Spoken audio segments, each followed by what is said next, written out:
What are we going to do? What are we supposed to do? I say it's hard to say, and it's hard to say because all this is changing. These things I've talked about are all things that have happened in the last 18 months, which in law terms is like a millisecond. Very quick.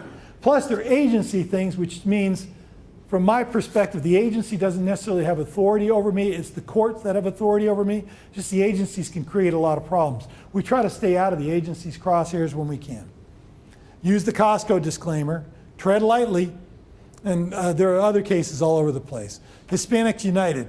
My fellow coworkers, how do you feel? There are a bunch of angry responses, some very profane. We fired them all. And the board said, no, those angry responses were just mutual aid where people were talking to their coworkers.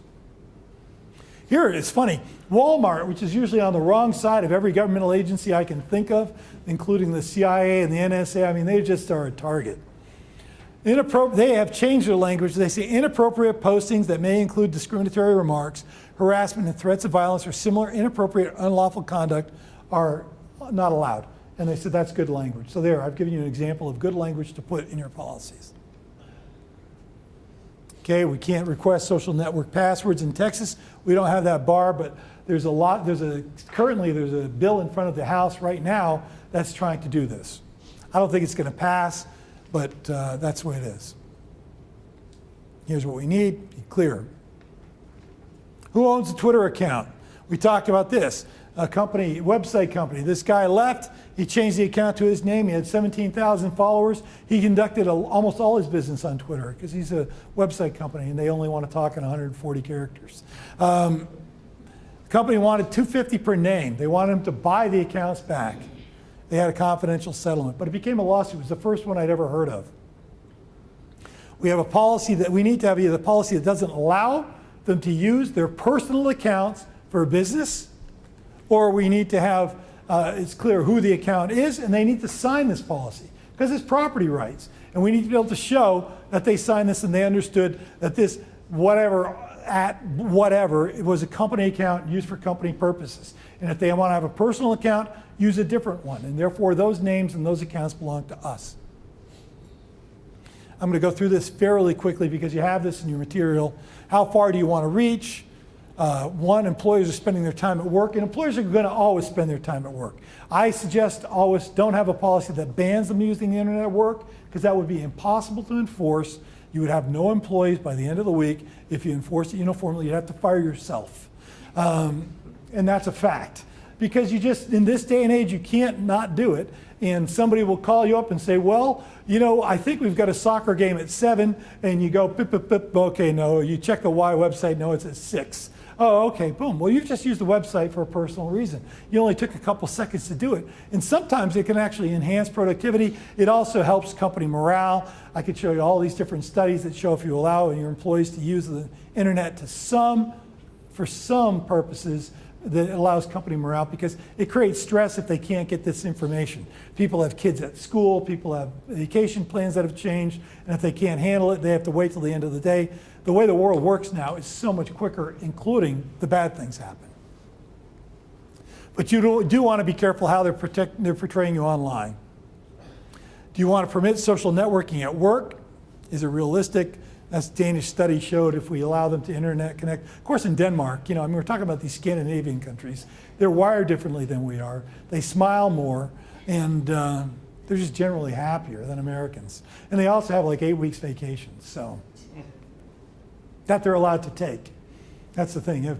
I've been at jobs where they promise to be 4 weeks or 5 weeks of vacation, and then when you get there and you realize nobody actually takes 5 weeks of vacation. Or if I wanted to take 5 weeks of vacation, my job would be gone by the time I got back, just because 5 weeks is a long time to miss out of a year, right?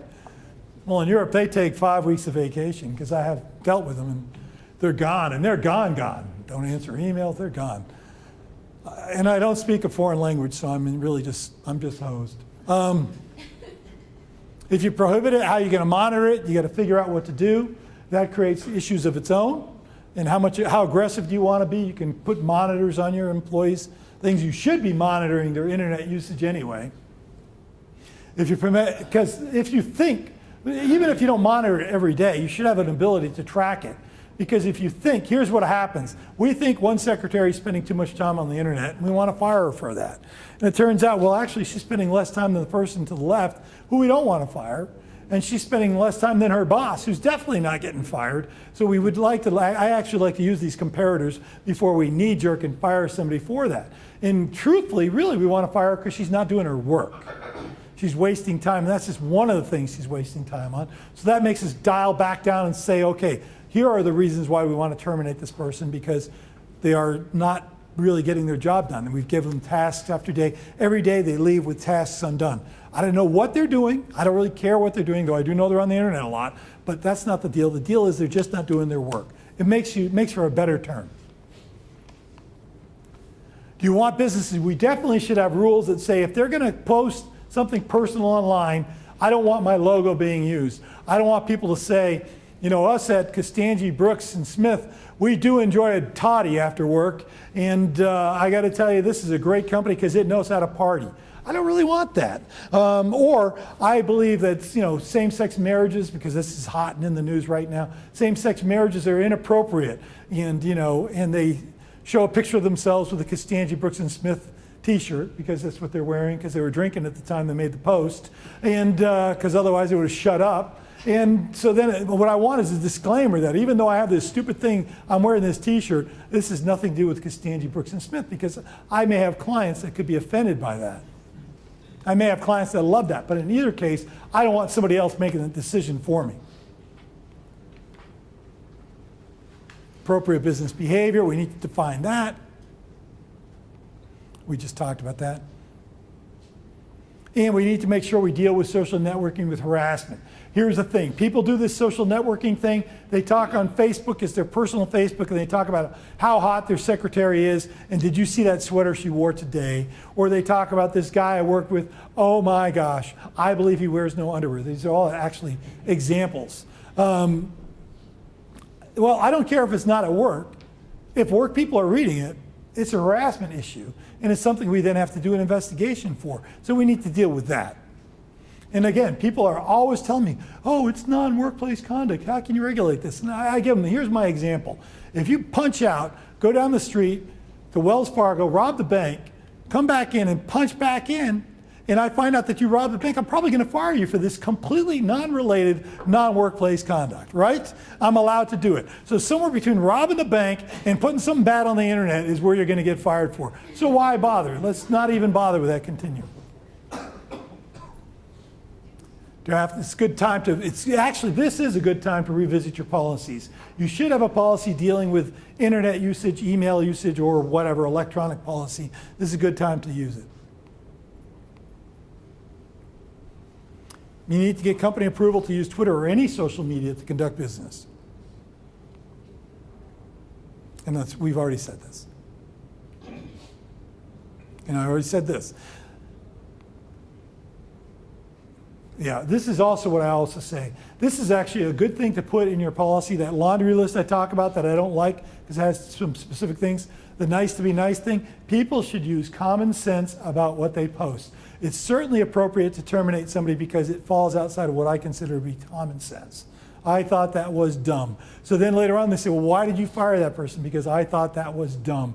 It's got nothing to do with protected conduct or protected activity. It just seemed to lack common sense to me. This was only going to create problems. This seemed immature. We actually terminated somebody for immaturity. And I didn't think that was a bad thing. And the person went away. Actually, the person made all this noise because they were immature, and then they went away.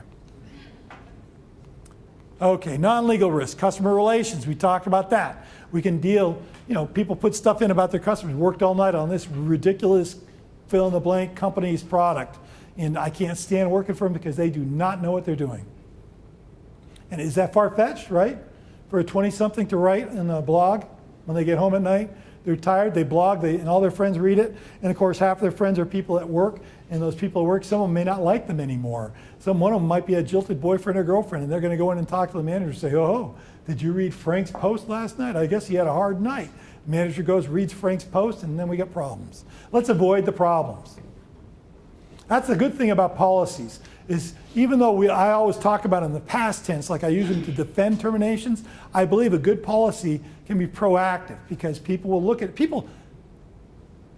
particularly young people or new people or people who are new to the technology. So it's not just young people, don't think about the ramifications of what they're going to post. They don't realize. I had somebody and they were in their 60s and they kept putting stuff on the internet and I told them not to and they did it again. They don't realize how pervasive this can be and how easy it is to find and how much it trickles in. They weren't aware of the whole forwarding thing or the sharing thing. So this stuff was getting shared and before they knew it, it got shared to somebody at work and this thing they posted with whatever, somebody in a wet t-shirt, then became posted on a work-related place.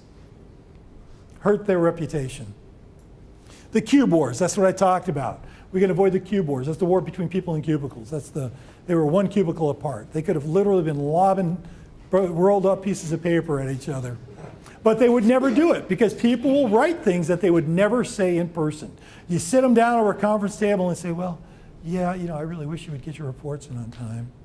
The other one says, well, I really think the report's not necessary. You think so? Well, let's take a look at that. Well, their emails were nothing like that. Their emails are the reports on this product of some stupid elephant-minded pile of dung. And oh, yeah, well, I'll tell you what a pile of dung is. A pile of dung is what I smell every time I walk by our cube. I mean, it was like that.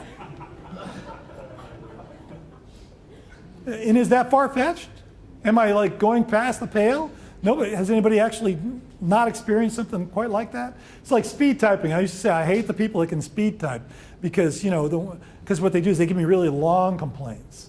I get the long complaints from them. They're pages and pages of why we painted the employee bathroom blue and you knew you did it just to get me because I hate blue and you're trying to discourage me from going to the bathroom and on and on and on.